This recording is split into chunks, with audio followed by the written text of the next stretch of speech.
this one. There we go. All right. Hey guys, how are you doing? We are back again. We are switching some things up in the shop, trying to see how we're going to like it. So, anyways, you have to bear with us, and we will, I don't know what that noise was, but that's the security system. I guess we got the security system going off. I do not know why. No, that's not what it is. Oh, it's not? No, okay, I guess it's not. So, anyways, security system's good. We are safe in here. We're absolutely safe. So let's make see sure what we got. We're both in the picture here. Yeah. Well, Bill is. So that's all that matters. That's all that matters to people. And it gets you the whole walking around and stuff like that. So yeah. Anyways, that is shocking that it looks that far away. Like, yes, I could almost reach out and smack it. So it's you could smack it. That's what we do. Commonly, that's what that's we got married. We learned we have to smack it. Anyways, so you gonna be around this weekend? Actually, I'm not gonna be around this weekend. What?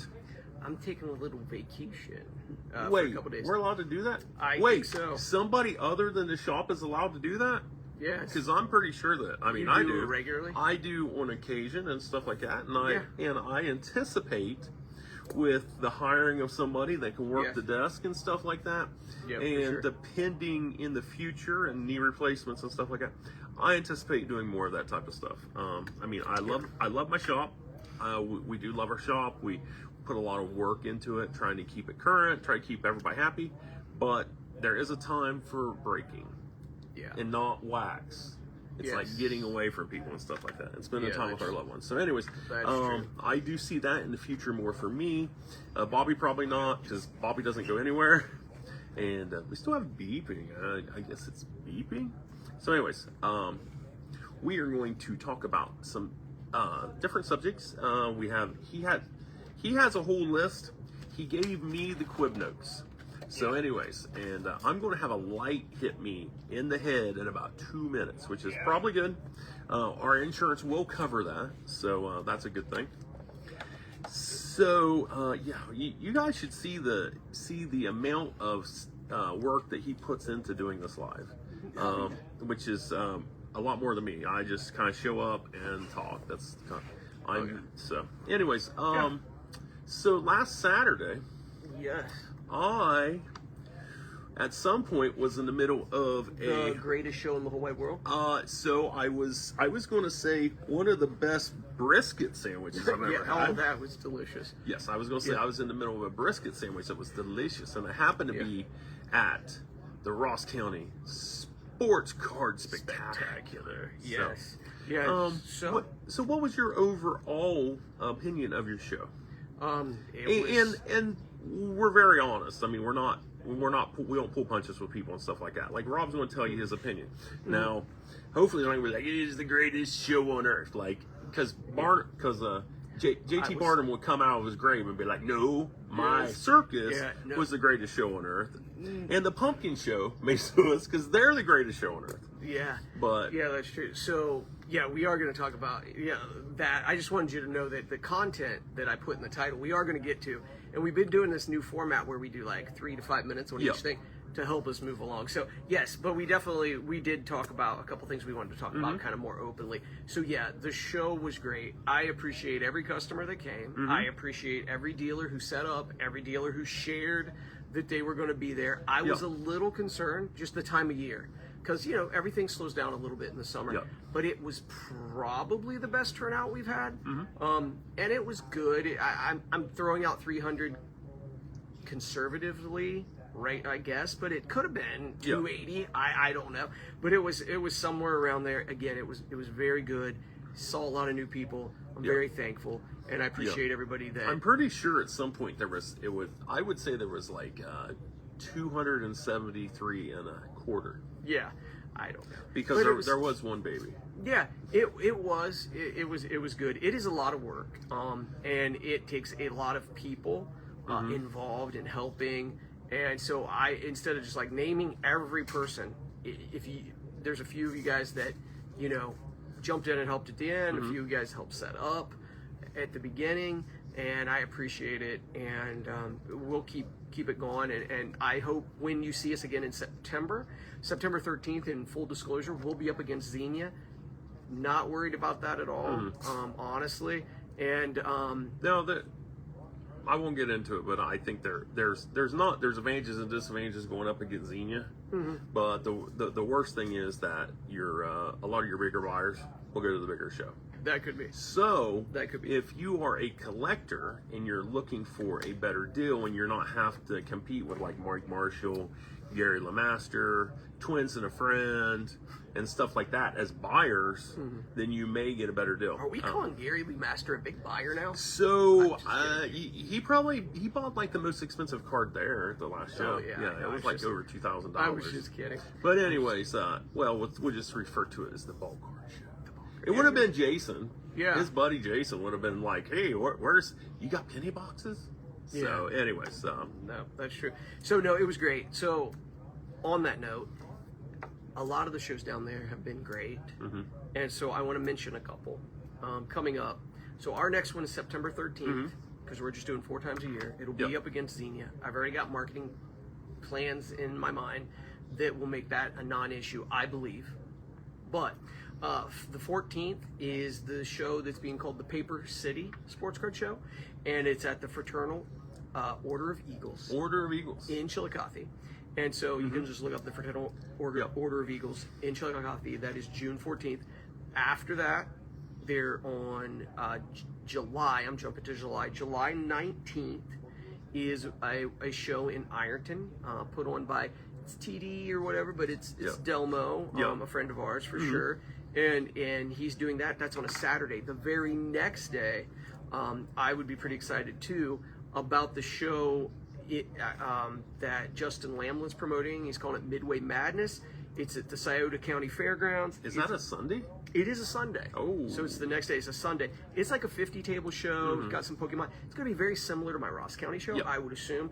So, make sure you support other businesses, other shows, down south specifically. But mostly that's what we, we want you to support us too, but anybody else. Yeah, just go to everybody else, forget about us. Before we get into these topics that we want to get into, just one more thing with just a couple notes on the NBA and NBA playoffs. Yep. What do you want? Oh, yeah. I thought you were handling this. No. I thought you had questions. I know nothing. Oh, okay. No, so go ahead. Yeah. So the NBA, we're down to 2 teams. It's the Pacers. It is with Halliburton and some people that are lesser names, but they've had consistent season. It is down to the Thunder with Shai Gilgeous-Alexander. Pretty much, you're reigning MVP right now. People are now asking for their cards. So we are in the midst of the changing of the guards again, so it's like, how at some point there was like Magic and Jordan and Bird, and then it switched over to the LeBron, then it switched over to Curry and stuff like that. And then back to LeBron, or LeBron stayed so long that it came back because then they started doing their super teams. So now you see, it's a change of the guard again. A lot of these rookies, like Jason Tatum, finally got a championship last year.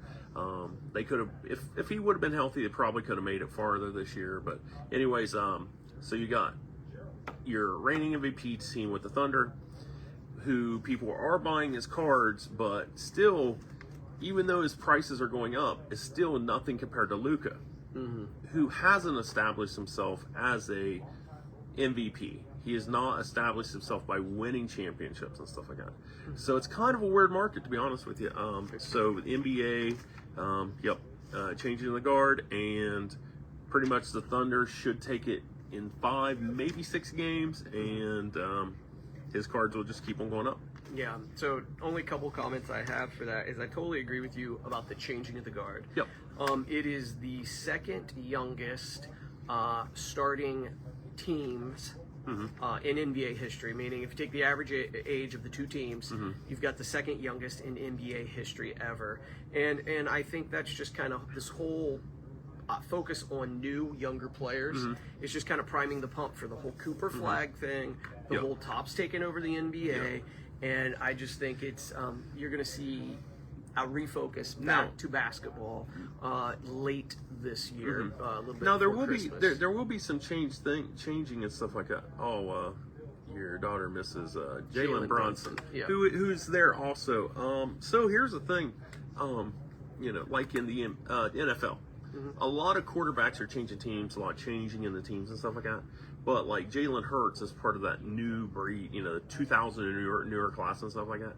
Unfortunately, his cards really didn't go up much, or like super high end did. Maybe his downtown's kabooms, rookie, national treasures and stuff like that. But his regular cards, nobody's coming in and be like, hey, you got Jalen Hurts cards? Very few. Yeah. Now, granted, I never really collected him, so I have rookie cards sitting back, but I held him back for an opportunity like this, thinking that people would come in and ask for him. Still not over with the fans completely, but there are so many people against Mahomes. Yeah. So I mean, it shows that there will be a change in the guard in football also, and it's just what quarterback will push the thing. Hopefully, it is one of the guys that's I believe is supposed to be marrying your daughter. If Christian Haydenson will allow him. Yeah. I get what you're saying. Yeah, Joe Burrow. Yeah.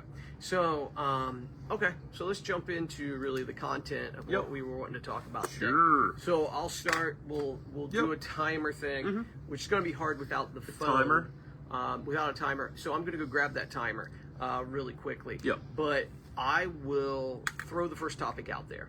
Okay. All right. Yeah. YouTube content is overplayed, or is it here to stay for the foreseeable future for the card collecting community? And we're going to give you 5 minutes. Oh, sure. Okay. I don't even need that much. Anyways, so Allie will take them both. There you go. I guess you can. That's your choice. That's your choice. Being an independent woman in these worlds, you can have 1 or 2 men if you need. Anyways, so card content. Okay, so if you notice, this is my opinion. So, sports card collector or sports card investor Jeff Wilson realized that he was doing videos that were hours long or 45 minutes and stuff like that, and people aren't sitting there watching the whole video. They literally are fast forward and getting to the information they need. So not only does he have one YouTube channel, but he has multiple channels. He probably has 10 channels by the time it's said and done, between the top 5 cards, blah, blah, blah, this and that. They have to be noticing that their numbers are coming down. Ryan Card Collector too. I'm not seeing as many videos for him either. And I see, once you get past the 15 to 20 minute mark, people get bored by your videos. So basically, it's unfortunately, you get paid through YouTube through your viewed minutes and stuff like that. So you want people to stay around as long as you can, and then hold them out till the end to be like, hey, oh yeah, well here's the big reveal at 29 minutes, because you're hoping to keep them there for a half hour. Unfortunately, people are skipping that and going to other people that are getting traction, because they're literally getting to the point. They're kind of like, hey, this is the deal, blah, blah, blah, blah, blah, blah, blah, blah, blah, watch me, 5 minutes, done. Instead of watching a half-hour video of you just, oh, well, I think this, I think that. People just want information. They don't want to know what your particular opinion is, because Jeff Wilson has not always had the best opinion on some of his prospects. That's true. As of Desmond Ridder, as of Will Greer, who is still 4 times better value than Justin Herbert. Yeah. But I wouldn't buy either of them. Justin Herbert hasn't proved himself either.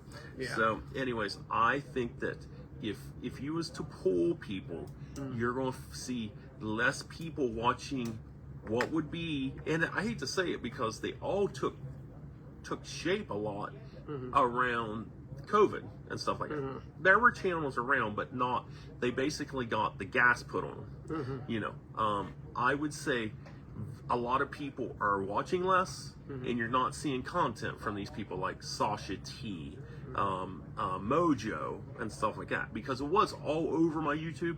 Now it's a bunch of new people popping up, you know, and you either are entertained by, there's part of it that is entertainment, but there's part of it, like, if you literally just want information, I'm not sitting there watching a 30-minute information video when I can watch Neo Cards and Comics, wrap it up in 8 minutes, and I have updated myself on everything that Jeff Wilson tried to tell me in 45. Sports Card Dad also constantly keeps it about 12 to 15 I minutes. think he just copies off Neo, to be honest with you. There is a lot of back and forth There copying. is a group. Yeah. Speaking of Ironically. yeah, go ahead. So our last week's video Yeah. was interesting because we literally came on a Wednesday and said what we thought about the tops and this and that. And literally Neo, like almost verbatim, repeated everything we said the next day.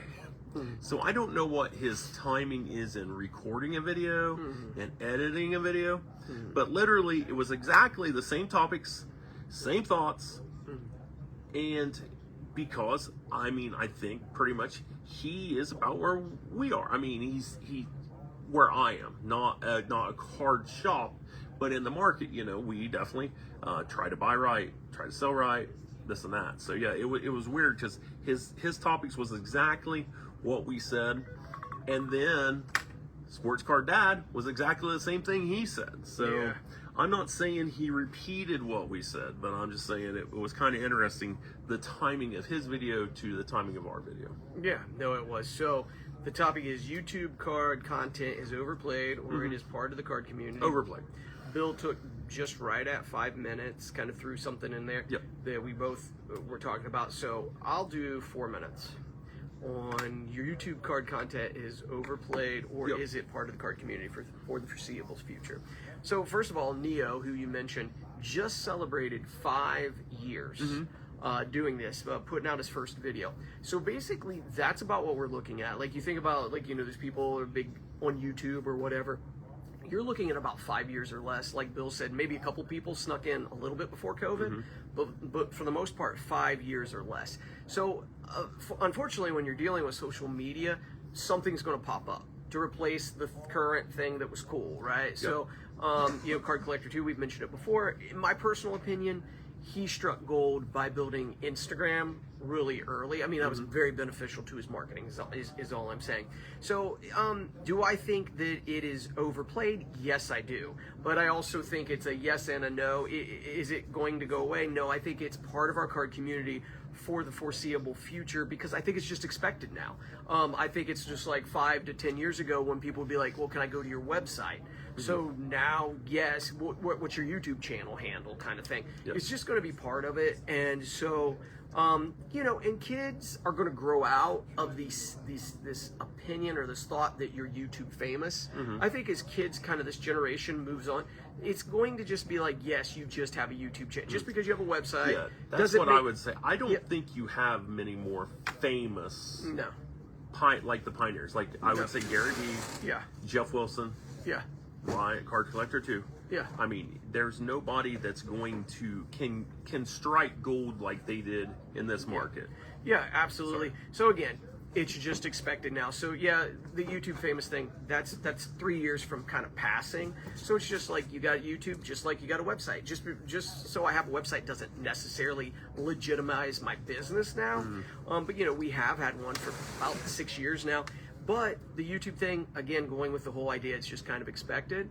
We are definitely looking at in the near future, really, especially like these videos will get put on YouTube, and growing a little bit on the YouTube side, I think, just because it's expected. Not because I think I'm going to make $1 million or anything like that. It's just because it's expected. So I want $4. That's what that's my so we are monetized on Facebook, but it is literally pennies. It's literally pennies, you know, $10 a month, something like that. So anyway, that's my take on the YouTube thing. I do think it's here to stay. I think it's just expected, but nobody's striking gold on it. And I do agree, because I still have a minute, but I do agree with Bill that I don't really care to watch a guy walk around a card show, walk up to a guy and be like, what we do for this, this, and this.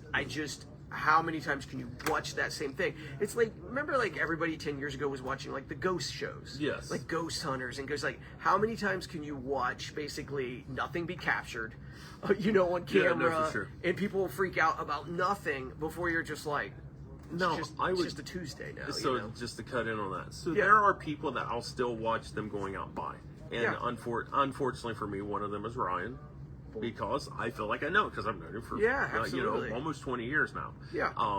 Brent Shannon, Shannon's Cards. Yeah. I know him. I've sold him stuff. If I call him Logan for great sports cards. Yeah. We know them. Like we personally know. Like supporting them. Yes, it's like we're not like treating them like gods or like they are special. There's people we know. We're just curious what they're buying and stuff like that. Yeah. So that would be, I think. But there's, if you live in Nebraska, you're probably not going to find Brent Shannon's thing unless you followed Card Collector 2 and you saw him in a video and stuff like that. So there are connections to get to those places. Yeah. So anyways. Okay.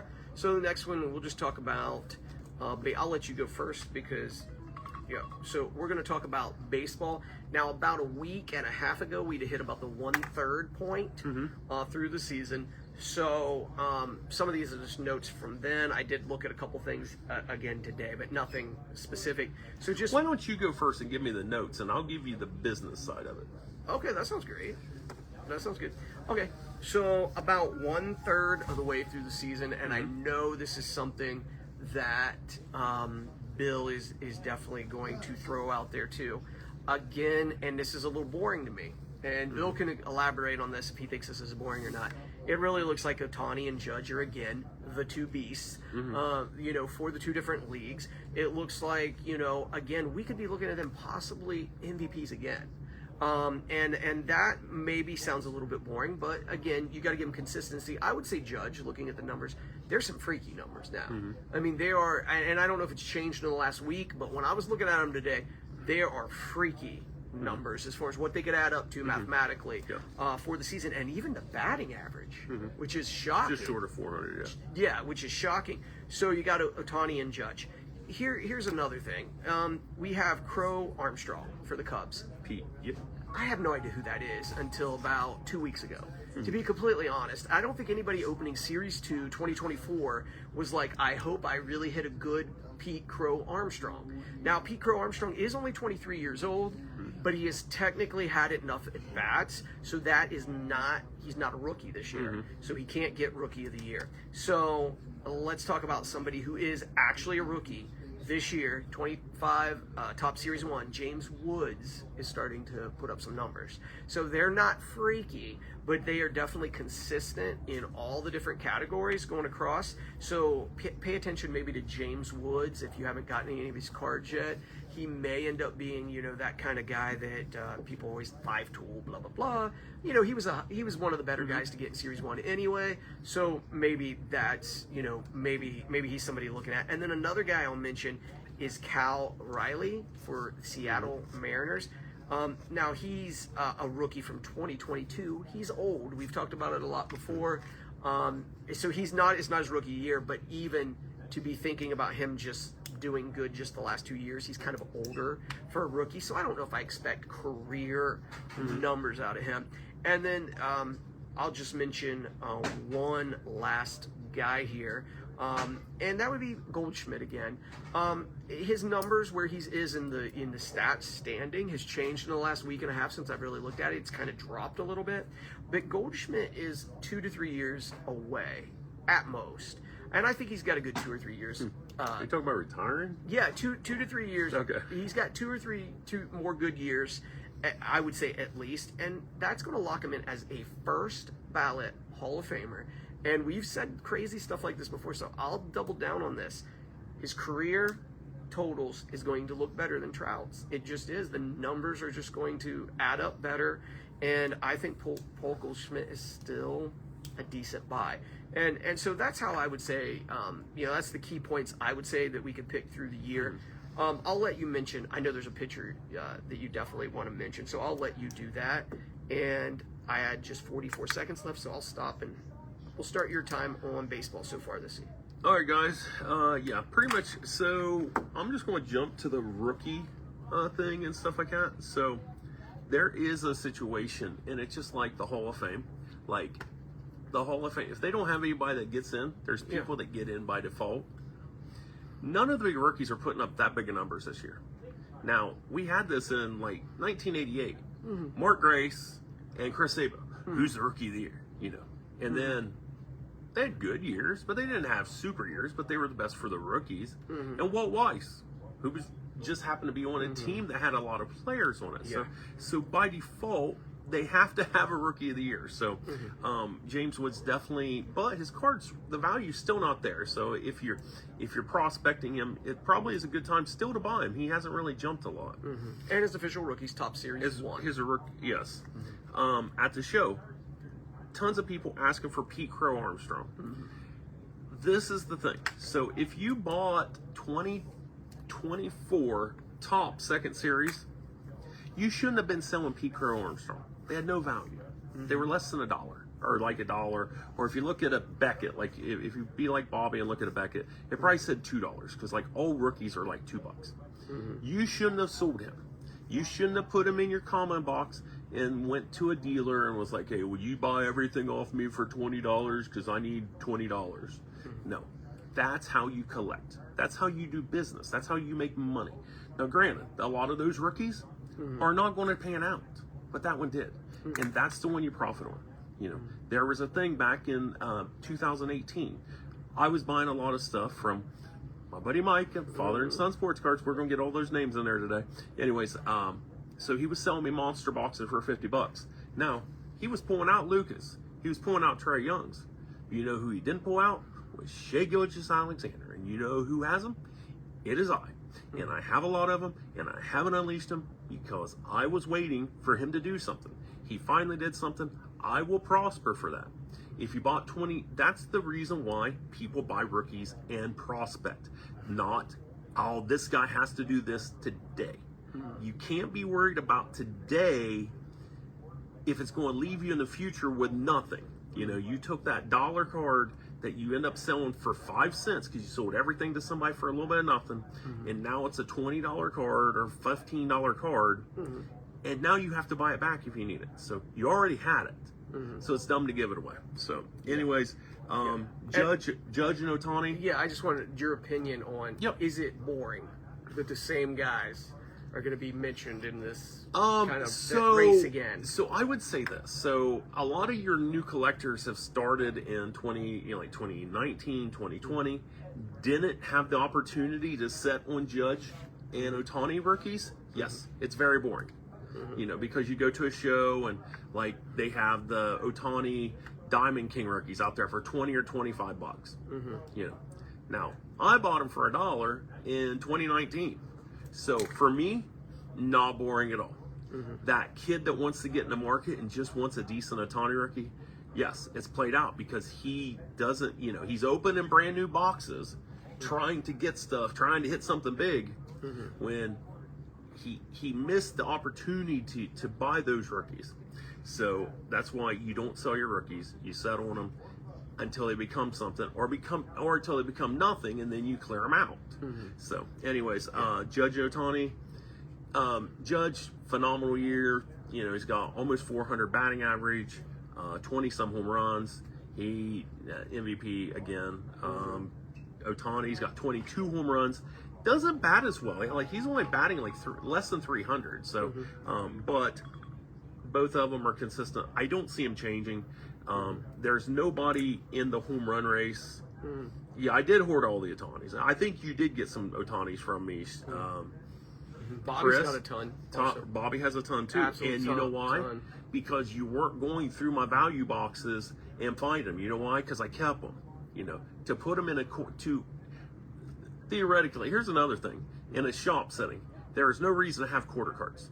There's no reason to have quarter cards. They take up more space than they're worth. That's like people come in, hey, do you have any 88 Topps Commons? I do not. You know why? Because every square inch of this shop costs me money. Well, it costs Rob money, but costs us money. I'm not keeping that junk in here. I'm sending down the road. I'm not wasting space for quarter cards where, you know, Pete Crow Armstrong would have been in card shows last year. Yeah. but I don't have them in here, So, anyways. So, okay, just two things. One, Chris asked it was a trivia thing, who was Goldschmidt with originally? So that's Arizona Diamondbacks. The Diamondbacks. Yeah, that he was with originally. And he did correct us. It is. Oh, he did. He bought Victor Rubles off. He did. I still have Victor Rubles too. Yes, yeah. So it's James Wood. There's no S on the Wood. So it's Woods. I was saying Woods probably. Yeah. It's Wood. And the other thing is, I specifically think the Ohtani and the Judge MVP race, if it really, I mean, we're just over 1/3 through the season. This could definitely change. I expect it to. To be honest, I expect it to. And I know we could disagree, but I hope it does, because I can't imagine now Topps Chrome comes out, we're doing the MVP buyback. Well, then you're an idiot to sell your Judges and your Ohtanis, and then what's the fun in that if you have no chance of another guy? Well, the chance sneaking in a couple years ago was Acuna. Yes. Was it going to be Acuna or was it going to be Ohtani? Yes, it was Ohtani. So it is what it is. You buy up the people that you think that you can. That are going to be in that buyback. It is definitely going to be, that is part of the business, and that is at least they have that offer. It is a very good program and stuff like that. Yeah. It's not worked as well in wrestling because we didn't get hardly any wrestling.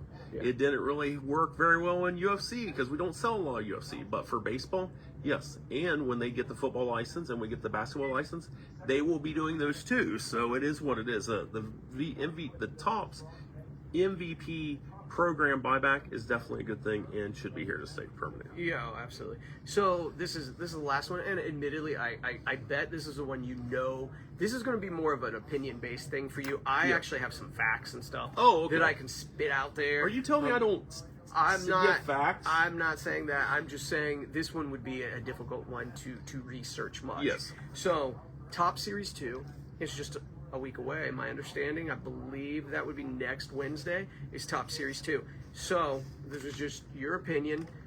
Basically, what are you expecting Topps Series 2 to be, good or bad, or what do you think? All right, put me on the timer. I need about 12 seconds. Oh, okay. I'm not.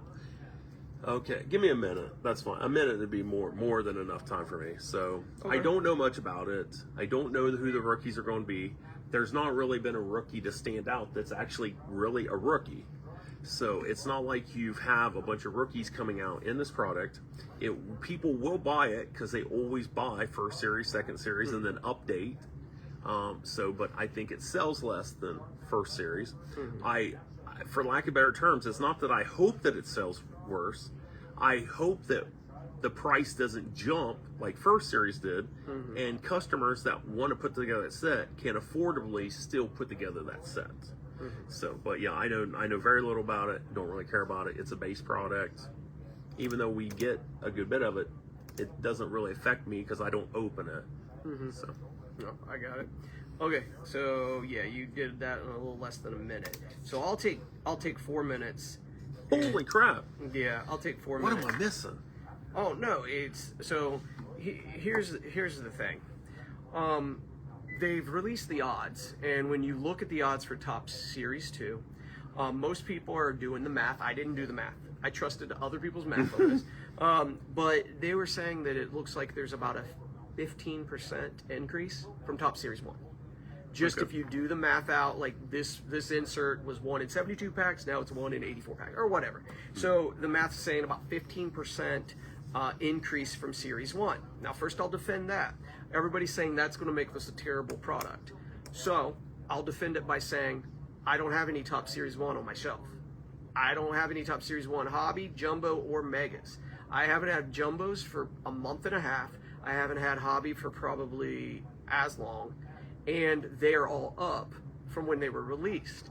So, if they make a little bit more of this product, and yeah, Bill can respond to some of this, because if they make a little bit more of this product and they allocate me a little more, and then Topps re-offers me another case, for you, the customer, that means it is going to stay affordable. Yeah. And it'll be on my shelf a little bit longer. So some of you that are really concerned that they upped it, that's a whole different subject. Sometime I'm going to talk about how they're destroying retail in all sports cards, but that might be a topic for next time. But again, it's going to be affordable. So how affordable?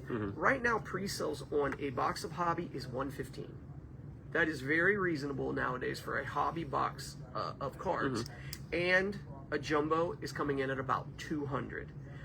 I did watch a couple different YouTube people who just are card guys, just care about cards, open cards themselves, not big sellers or whatever, and they seem to think that the jumbos are well worth it compared to the other lines when you start breaking down the odds. They also seem to like hangers a lot, which I don't even know if we'll get hangers, but that's like the two extremes. They're like either go for hangers or go all the way up for jumbos. That was kind of their recommendation. Now, the bad against, we're kind of doing good and bad. Bad is, right now, there's only about 2 rookies that you should be excited to get.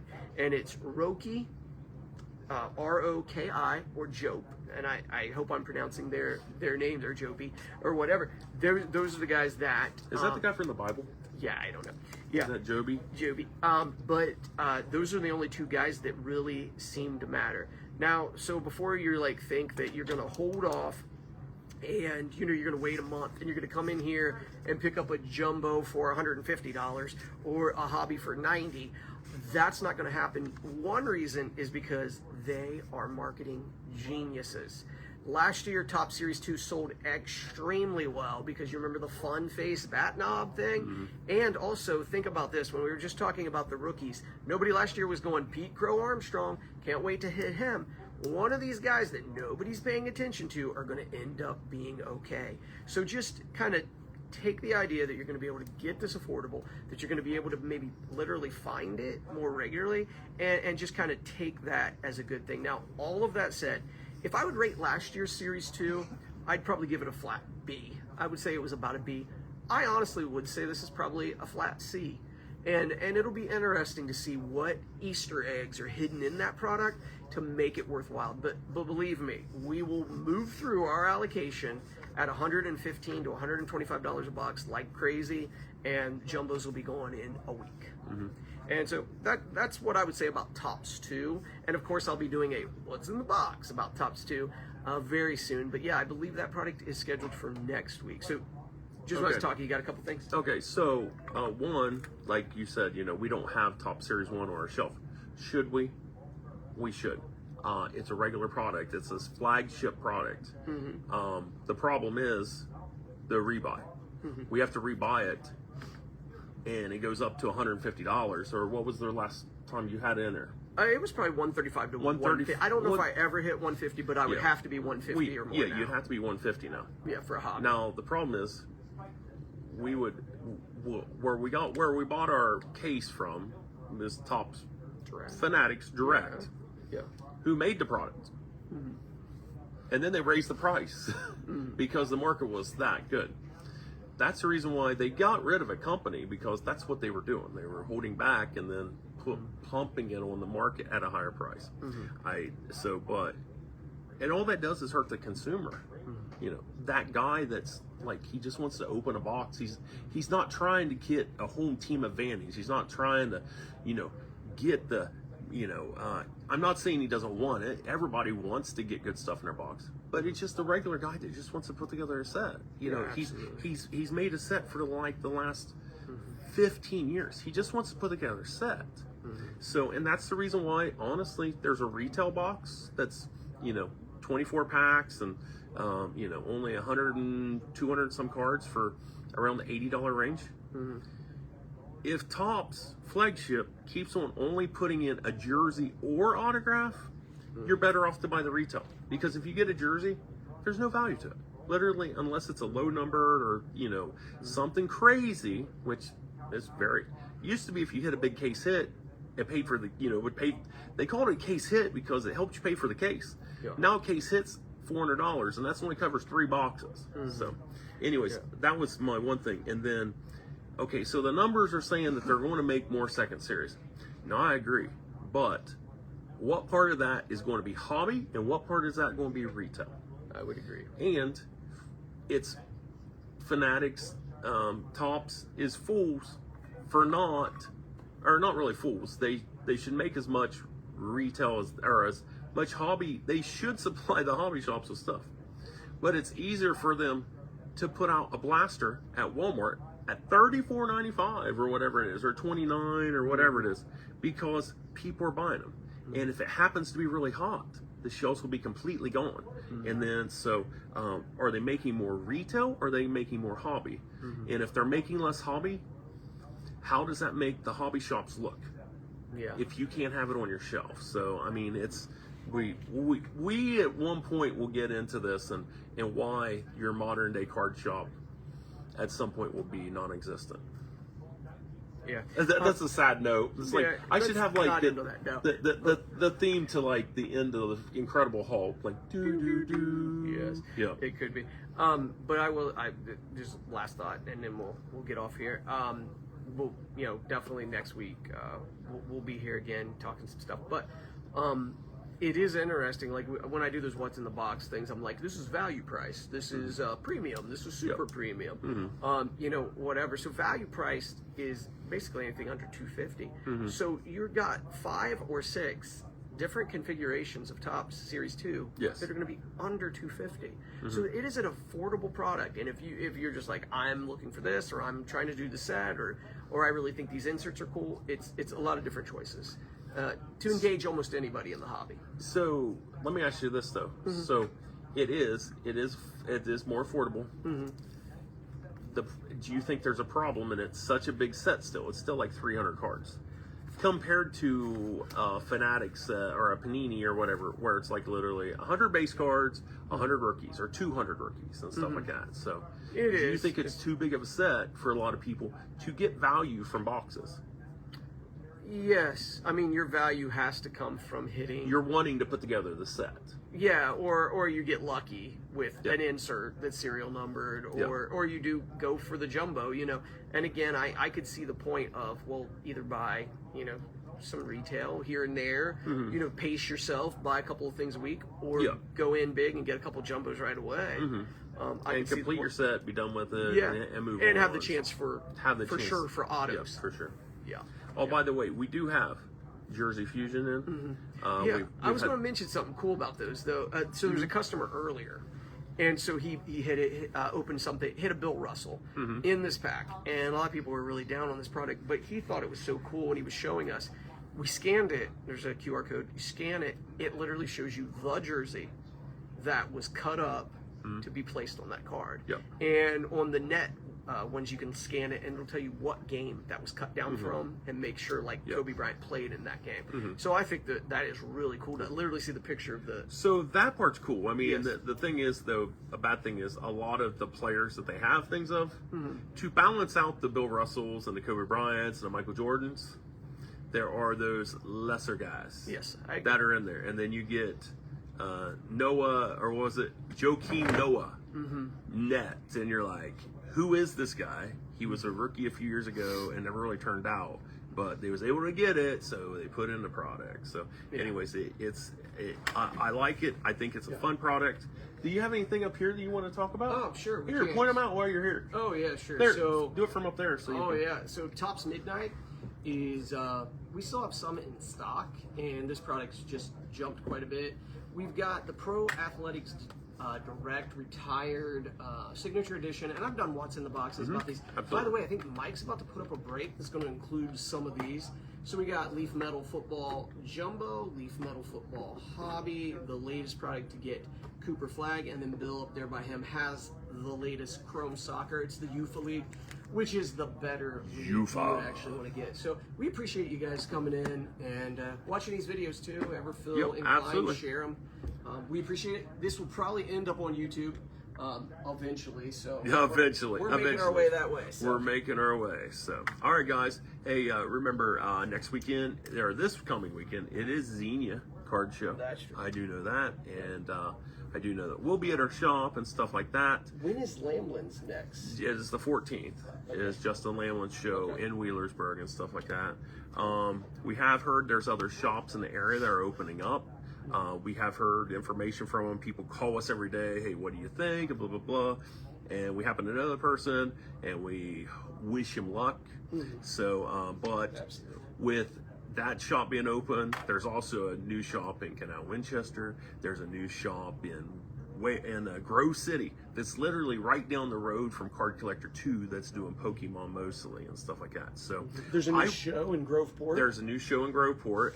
It's at their soccer facility. It's scorched turf and stuff like that. So you're going to find more and more outlets. And as we talk, and we're not trying to get people to go to shows. I mean, you can go to shows or not go to shows, but we can't ignore it, you know, so we just give you the information we have. So, but like we said, there's more shops coming up.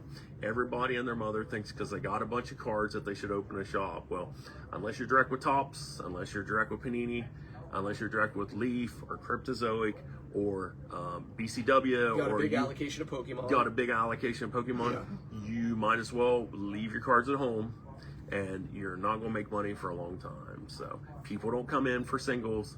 People come in because they want to gamble and buy a product, and that's basically it. I'm not saying I don't sell singles, but my dollar boxes do a lot better than my showcases. So, all right, guys. Hey, thanks for joining us, and we will talk to you next week. Have a great day. Yep.